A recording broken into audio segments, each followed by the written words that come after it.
distinguished guests, the President of the United States and the President of the Republic of Korea.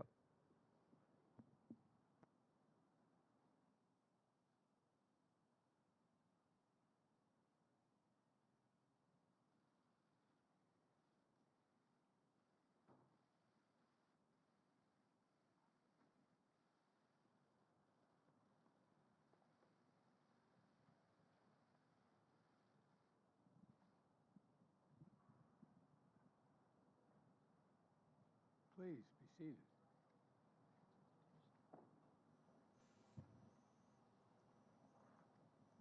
Well, Mr. President, it's good to see you again, my friend. We've met several times over the last year, and each time we have deepened our nation's partnership and for the benefit, I think, of both our peoples. Today's no exception. Our nation's relationship has been a great success story. The alliance formed in war and has flourished in peace. Seemingly every day, we've launched new areas of cooperation on cyber, strategic technologies, space, democracy, and all the areas that matter most to our future. Because of its core, our alliance is about building a better future for all of our people. And there's no better example than our economic relationship and partnership, which is delivering incredible benefits to both our nations.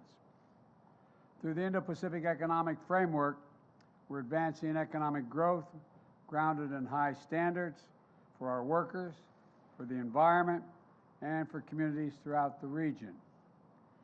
We're standing together against economic influence being leveraged in coercive ways.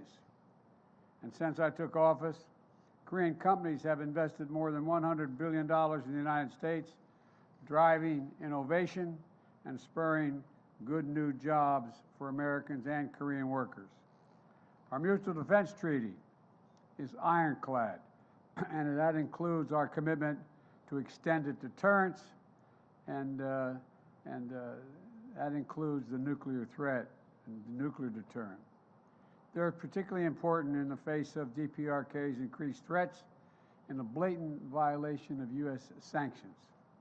At the same time, we continue to seek serious and substantial diplomatic breakthroughs with the DPRK to bolster stability on the peninsula, reduce the threat of proliferation, and address our humanitarian and human rights concerns for the people of the DPRK. The Republic of Korea and the United States are working together, including through our trilateral cooperation with Japan, to ensure the future of the Indo-Pacific is free, is open, prosperous, and secure. I want to thank you again, Mr. President, for your political courage and personal commitment to diplomacy with Japan.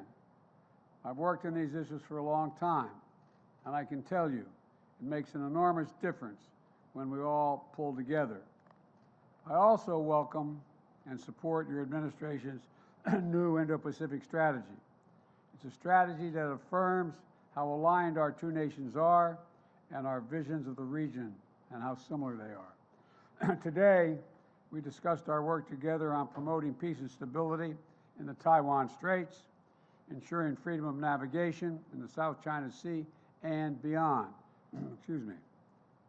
I also affirmed our shared commitment, we together shared our firm shared commitment to stand with the people of Ukraine against Russia's brutal assault on their freedom, their territorial integrity, and democracy. The Republic of Korea's strong support for Ukraine is important because Russia's flagrant violation of international law matters to nations everywhere in the world, not just in Europe. When it comes right down to it, it's about what you believe, what you stand for, what kind of future you want for your children and grandchildren. And right now, I believe the world's at an inflection point. The choices we make today, I believe, are going to determine the direction of our world and the future of our kids for decades to come. That's why this partnership is so important, Mr. President, because we share the same values, the same vision. And I greatly appreciate, Mr. President, that the Republic of Korea co-chaired the second Summit on Democracies last month, and he will host the third Summit for Democracies. We both understand that our democracies and our people are our greatest source of strength, and working together, they make our nation stronger and more effective. From tracking the climate crisis and strengthening our effort to fight it and strengthening global health, no two countries are better suited to meet the challenges ahead than the Republic of Korea and the United States. I want to thank you again, Mr. President, for your friendship, your partnership, and all you've done to help build a future of shared strength and success. The floor is yours, Mr. President.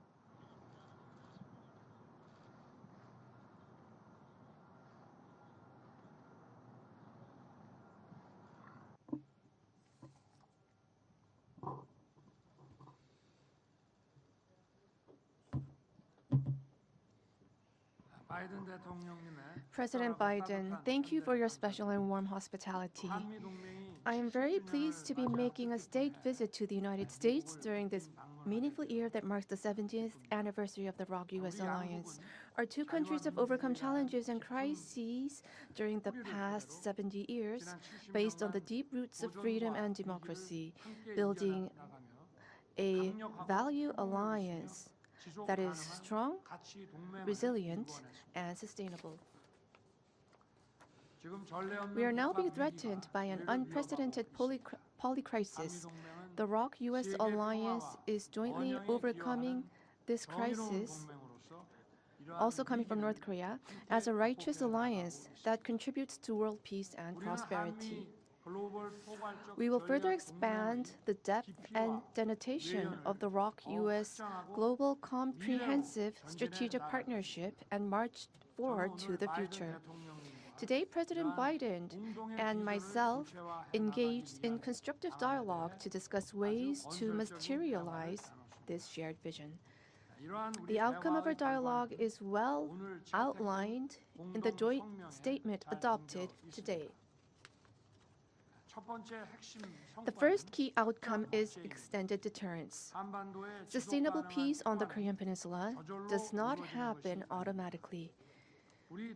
Our two leaders have decided to significantly strengthen extended deterrence of our two countries against North Korea's nuclear and missile threats so that we can achieve peace through the superiority of overwhelming forces and not a false peace based on the goodwill of the other side.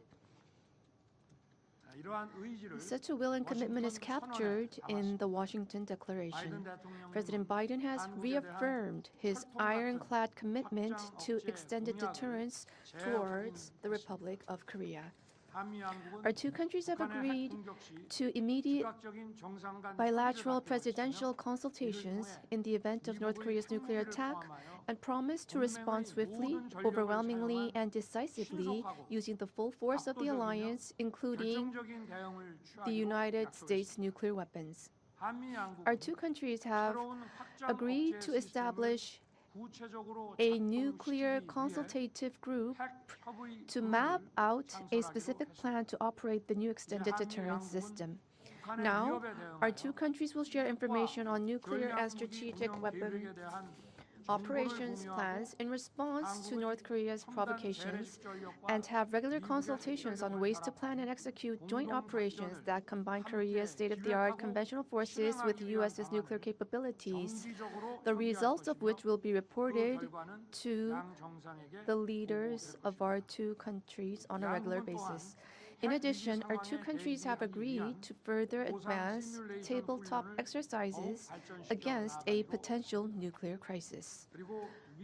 In addition, deployment of the United States strategic assets to the Korean Peninsula will be made constantly and routinely. President Biden and I will continue to cooperate to strengthen extended deterrence between our two countries based on our historical and concrete agreement reached during our summit. Second, our two leaders have agreed to further strengthen the strategic partnership in economic security, which is directly related to the national economies of our two countries. President Biden and I welcomed the expansion of our firm's bilateral mutual investment in advanced technology, including semiconductors, electric vehicles, and batteries. President Biden has said that no special support and considerations will be spared for Korean companies' investment and business activities in particular. We have agreed to consult and coordinate closely so that the U.S. Inflation Reduction Act and the CHIPS and Science Act can further strengthen supply chain cooperations between the two countries in advanced technology. Furthermore, we plan on ramping up partnerships in cutting-edge technology. We have agreed to establish a dialogue for next-generation emerging and core technology between the U.S. National Security Council and the Korea Office of National Security pertaining to chips, batteries, biotechnology, quantum science, and other cutting-edge technologies with the aim of promoting joint R&D and experts exchange. We have also adopted a separate joint statement for strengthening cooperation in the rapidly emerging quantum science and technology domain. President Biden and I have also agreed to get the ball rolling on discussions about expanding our alliance into cyber and space by applying the Mutual Defense Treaty in cyberspace and space as well. We have also agreed that the strategic cybersecurity cooperation framework adopted this time around will serve as the foundation on which we address cyber threats together and boost cooperation in information sharing, collection, and analysis. Space is another area that shows great promise for cooperation between our two countries. During my time here, I was able to visit the NASA Goddard Space Center. President Biden welcomed the establishment of CASA, and we have agreed to promote cooperation between CASA and NASA. We have also agreed to accelerate discussions on reaching a reciprocal defense procurement agreement, which is equivalent to an FTA in terms of national defense. Meanwhile, President Biden and I have agreed to promote exchange between the future generations of our two countries. To this end, we have launched the U.S. ROK Special Exchange Initiative for Youths. In celebration of the 70th anniversary of the ROK-U.S. alliance this year, our two countries plan to invest a total of $60 million to support exchanges between 2,023 youths majoring in STEM, humanities, and social sciences. This also includes the largest Fulbright program to date, which will provide scholarships for 200 students. Last but not least, President Biden and I have agreed that South Korea and the United States, as key partners in achieving stability and building peace in the Indo-Pacific region, will put our heads together as we implement our Indo-Pacific strategies to strengthen our cooperation in addressing regional and global challenges. In particular, President Biden expressed strong support for efforts made by the Korean government to normalize Korea-Japan relations. And we have agreed to continue our efforts in strengthening Korea-U.S.-Japan trilateral cooperation. Furthermore, we reaffirmed that the use of force to take the lives of innocent people, an example of which would be Russia's invasion of Ukraine, can in no circumstances whatsoever be justified. In that sense, we agreed to continue our cooperation and efforts alongside the international community to support Ukraine. During this meeting, we also discussed plans through which our two countries can take a leadership role in addressing global challenges such as climate change, international development, and energy and food security. I am delighted that through today's meeting, we've opened up a new chapter for the next 70 years of the ROK-U.S. alliance. I hope President Biden and I, with the support of people in our two countries, can fully deliver on the blueprint that we have mapped out today with the aim of founded in the reaffirmation of the value of freedom and our universal values. Thank you.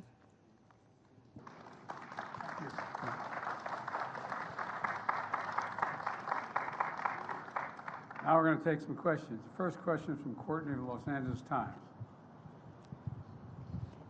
Thank you, Mr. President. Your top economic priority has been to build up U.S. domestic manufacturing in competition with China. But your rules against expanding chip manufacturing in China is hurting South Korean companies that rely heavily on Beijing. Are you damaging a key ally in the competition with China to help your domestic politics ahead of the election? And one for President Yoon. There have been concerns since last year that North Korea will soon be conducting its 7th nuclear test amid growing domestic support in your country for your own nuclear weapons. Meanwhile, Russia has suggested it could send its latest weapons to North Korea if South Korea sends lethal aid to Ukraine. How do you seek to manage the North Korea risk amid obligations to Ukraine and NATO? Thank you. Let me respond to your question first. My desire to increase U.S. manufacturing and jobs in America is not about China. I'm not concerned about China. Remember, America invented the semiconductor. We invented it. We used to have 40% of the market. And we decided that what we're going to do over the past, I don't know how many decades, we decided that it was going to be cheaper to export jobs and import product. And along came the pandemic. And the pandemic taught us that we used to have, as I said, 40% of the market just some years ago. Now it's down to 10%. And again, we invented the supercomputer. So I decided to go out and see what we could do to increase our hold on the market once again. And so what I did was I went around the country, as well as in addition to passing the Chips and Science Act, I, in fact, visited countries around the world. And two significant South Korean companies decided they were going to invest billions of dollars in chip manufacturing in the United States. It wasn't designed to hurt China. It was designed so we didn't have to worry about whether or not we had access to semiconductors. For example, during the pandemic, what happened was all of a sudden everybody started to learn the phrase supply chain. A year ago, no one knew what the hell everybody was talking about when he said supply chain. But now they all know. And we lost access to these semiconductors, in which new automobiles in the United States need 30,000 of them just to build a new automobile. And we didn't have them. So we started to invest here. And what happened was when we encouraged the investment through the Chips and Science Act, and now we have enormous investment in the United States, well over $200 billion in long-term investment in semiconductors. And we're rebuilding the economy of the United States with those semiconductors. It's not designed to hurt China. The only thing I did say with regard to China, there are certain extremely sophisticated semiconductors that we have built that are useful for nuclear and or other weapon systems. Those we are not selling, we're not exporting to China or anyone else. And so that's the context in which this has all occurred. In the meantime, we're creating thousands of jobs and bringing back a sense of pride and dignity to so many towns in the country where all of a sudden, over the last 3 decades, we found out that factory that had 600 people shut down. The soul of that community was lost. And so I made sure when the semiconductors were coming back that they were not just going to go to the coast, they'd be all over the country. And so we have a significant field of dreams outside of in Ohio, outside of Columbus. We're in Texas, we're in Arizona, anywhere, they're all over the country. So it's not viewed to hurt anyone else. We are providing access to those semiconductors. We're a supply chain you can count on. But we are not going to sit back and be in a position where we don't have access to those semiconductors. We are not going to be a place where we're the end of that line. We're the beginning of it. And it's generating significant economic growth in America and not hurting anybody. And by the way, it's creating jobs in South Korea. It's creating jobs in South Korea, not just with SK, but anyway, with Samsung and other industries. So I think it's a win-win.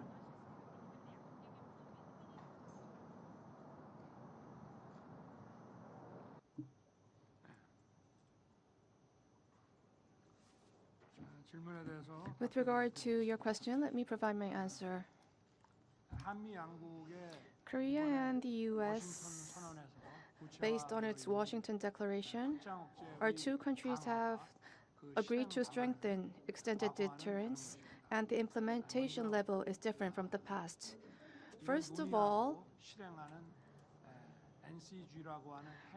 we have an NCG, Nuclear Consultative Group, that has been launched that will implement discussions and actions, and we will hold regular meetings and consultations under NCG. We will share information on mutual nuclear assets and intelligence, and we will jointly plan responses and also jointly plan exercises and drills and implementation plans.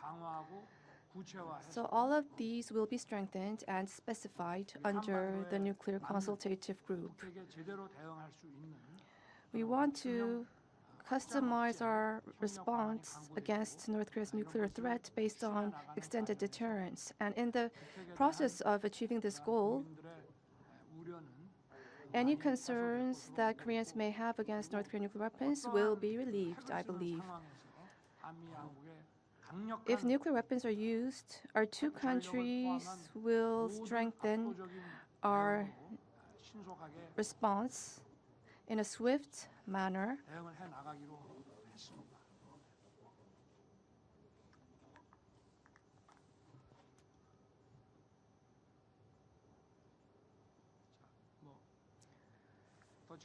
Any further questions to me? Please.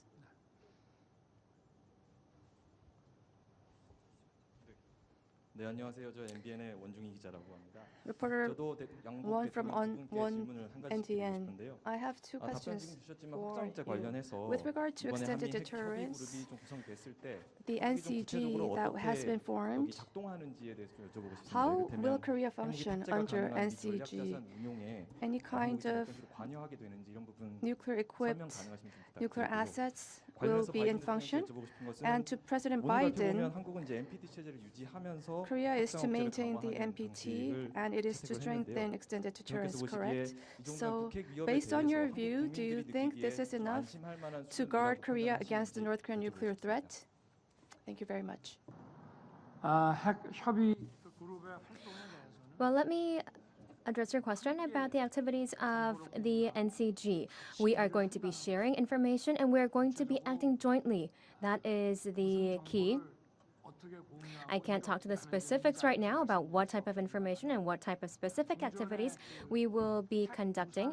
But however, under the nuclear umbrella, our extended deterrence was a lot lower. So right now, it's an unprecedented expansion and strengthening of the extended deterrence strategy under the Washington Declaration, which will create the NCG.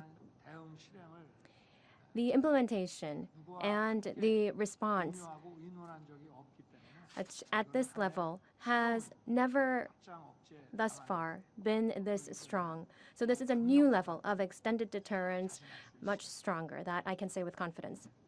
The response that I would give you is that the extended deterrence means that we are having more consultation with whatever action is to be contemplated or taken. And we made it really very, very clear.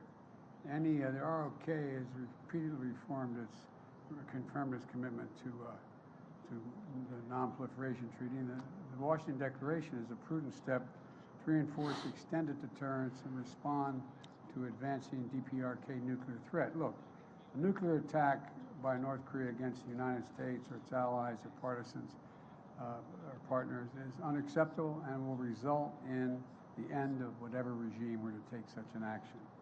And it's about strengthening deterrence in response to DPRK's escalatory behavior and to deal in complete consultation. And, you know, the idea that I have absolute authority as Commander-in-Chief and the sole authority to use a nuclear weapon, but You know, what the declaration means is that we're going to make every effort to consult with our allies when it's appropriate, if any action was so called for. Certainly, we talked about this and some other things today, but the bottom line here is there's even closer cooperation, closer consultation, and we're not going to be stationing nuclear weapons on the peninsula, but we will have visits to ports visits of nuclear submarines and things like that. We are not walking away from that.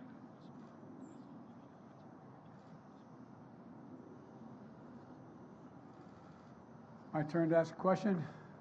I think the next question is Mary Bruce, ABC. Thank you, Mr. President. You recently launched your re-election campaign. You've said questions about your age are legitimate, and your response is always, just watch me. But the country is watching, and recent polling shows that 70% of Americans, including a majority of Democrats, believe you shouldn't run again. What do you say to them? What do you say to those Americans who are watching and aren't convinced? You've said you can beat Trump again. Do you think you're the only one? I may not be the only one, but I know him well, and I know the danger he presents to our democracy, and we've been down this road before. And with regard to age, you know, and polling data, I noticed the polling data I keep hearing about is that I'm between 42 and 46% favorable rating, et cetera. And but everybody running for re-election in this time has been in the same position. There's nothing new about that. You're making it sound like Biden's really underwater. Number one. Number two, when the same polling data asks whether they think what kind of job I've done, it gets overwhelmingly positive results. From 58% thinking everything from the CHIPS Act and all the things we've done. You know, we've created, like I said, we've created 12 million new jobs. We've created 800,000 manufacturing jobs. We have economic growth moving. We're in a situation where the climate, we've invested more money and more help in dealing with the climate crisis than any nation in the world. And so things are moving. And the reason I'm running again is there's a job to finish. The other thing is that, look, you know, think about what I inherited when I got elected. I inherited a nation in overwhelming debt at the time, number one, in the hole for the 4 years that he was president. I inherited a nation that had a serious loss of credibility around the world as America first. And, you know, the first meeting I attended the G7, I said, America's back. And one of the world leaders looked and said, for how long? For how long? There's a great concern about the United States being able to lead the free world. And we're doing that again. And those same polls you look at, you take a look at the polls that are saying whether I pull together NATO and the European Union as well as Asian partners, I think we have. But there's more to do. And with regard to age, I can't even say, I guess how old I am, I can't even say the number. It doesn't register with me. And but the only thing I can say is that one of the things that people are going to find out is they're going to see a race and they're going to judge whether or not I have it or don't have it. I respect them taking a hard look at it. I take a hard look at it as well. I took a hard look at it before I decided to run. And I feel good. I feel excited about the prospects. And I think we're on the verge of really turning the corner in a way we haven't in a long time. I know you're tired of hearing me say we're at an inflection point. Well, we really are. What happens in the next 2, 3, 4 years is going to determine what the next 3, 4 decades look like. And I have never been more optimistic in my life about the possibilities of the United States. To be clear, though, you just said, I know him well. Did Donald Trump's decision to run affect yours? Would you be running if he wasn't? Yeah, I think I still would be running if he wasn't. I do know him well. He's not hard to know, as you know. You know him well, too. The question is whether or not, look, there's more to finish the job. We have an opportunity to put ourselves in a position where we are economically and politically secure for a long time. Look, we continue to have, and now you don't like me hear me saying it, there's still a contest between autocracies and democracies. And we're the leading democracy in the world. And it's something I know a fair amount about, something I care about, and something that I have found a willingness of an awful lot of our allies and friends to follow. So I think that, you know, we have to finish the job, nail it down.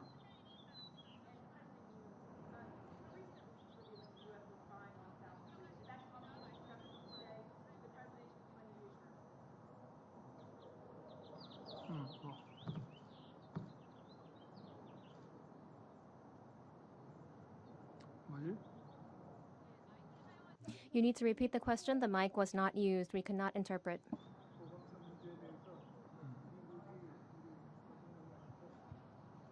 They need to repeat the question. Please use the microphone. We cannot provide interpretation if you did not use the microphone. Microphone. My apologies. Thank you. Did the recent leaks revealing that the U.S. was spying on South Korea come up at all in your discussions? And did President Biden provide you any assurances?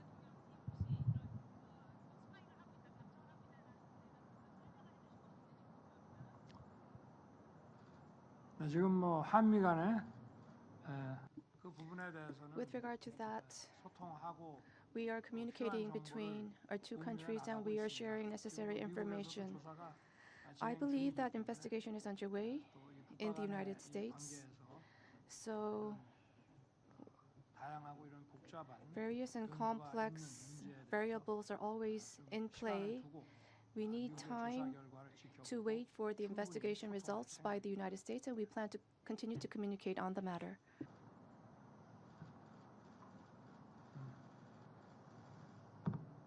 This will be the last question. 질문 주셔서 감사합니다. 파이낸셜 뉴스의 김학재 기자입니다. I'm from Financial News. My name is Kim Hak-jae. 질문 드릴 텐데요. 윤석열 대통령께 먼저 말씀드리겠습니다. My question goes to both of you. My first one goes to President Yoon first. During the state visit, you've said that the alliance has strengthened to cutting-edge industries, to cutting-edge science, and also investments in businesses have been some of the outcomes. These are some positives. However, to each individual of the public, how will this have a long-term impact? What will be the direct benefits felt? And to President Biden. In celebration of the 70th anniversary of the Iraq-US alliance, I know that the atmosphere is really positive. However, Korean businesses, especially because of the CHIPS Act and the IRA, are on edge. What message can you send to the Korean companies to really make sure and tell them that this is not something to worry about? The technology cooperation between the ROK and the U.S. and also in partnerships in cutting-edge industries and science and technology was your first question. So that is about really strengthening the competitiveness of our two countries. And it will enhance the productivity and create added value, high added value. These are the types of products that are going to be produced. And from the perspective of the public, for each individual, in that process, they will reap the benefits wide and comprehensive that will stem from these industries and investments in these industries, for example, from job creation as well.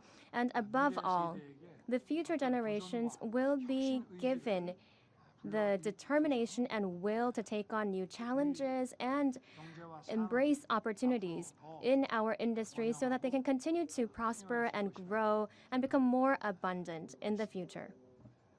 The reassurance is that it's overwhelmingly in our interest for Korea to do well. No, it is. It's very much in America's interest that Korea do well in the Pacific, very well, because they are one of our most valued partners. And so I think the combination of growing democracies in the democratic institutions as well as their economies is overwhelming in the benefit of the United States, whether it is in South Korea or it's in Australia, in the deep South Pacific. And so I think that there's a reason, overwhelming reason. Plus, in addition to that, we're increasing the number of student exchanges, access to more information between our folks, educating our people, as well as we're going to be cooperating everything from space to technology to medicine. And so there's so many opportunities we have. And I don't think at least we don't, and I don't think so far, most of the South Korean companies believe that there's somehow a U.S. effort to slow them down, prevent their growth, or anything like that. We'd like to see them grow. And I mean that sincerely. It's overwhelming in the U.S. interest for South Korea to do very well economically. It's overwhelming in our interest because it has, and then lastly, I think we underestimate the example that South Korea sets. Here you have a nation that is significant, but is not a nation of 2, 3, 400,000 people making the kind of changes it's making. It gives other smaller nations hope to believe that if they have democratic institutions and commitment and impact on industries that in fact are the cutting edge industries, new sciences and technology, including AI and other things, that there's a future for them. And I think that's what this is about. And so we view South Korea's economic growth as a benefit to the United States as well as freedom around the world. Thank you all so very much. Appreciate it. Distinguished guests, please remain in your seats until the official delegations have departed.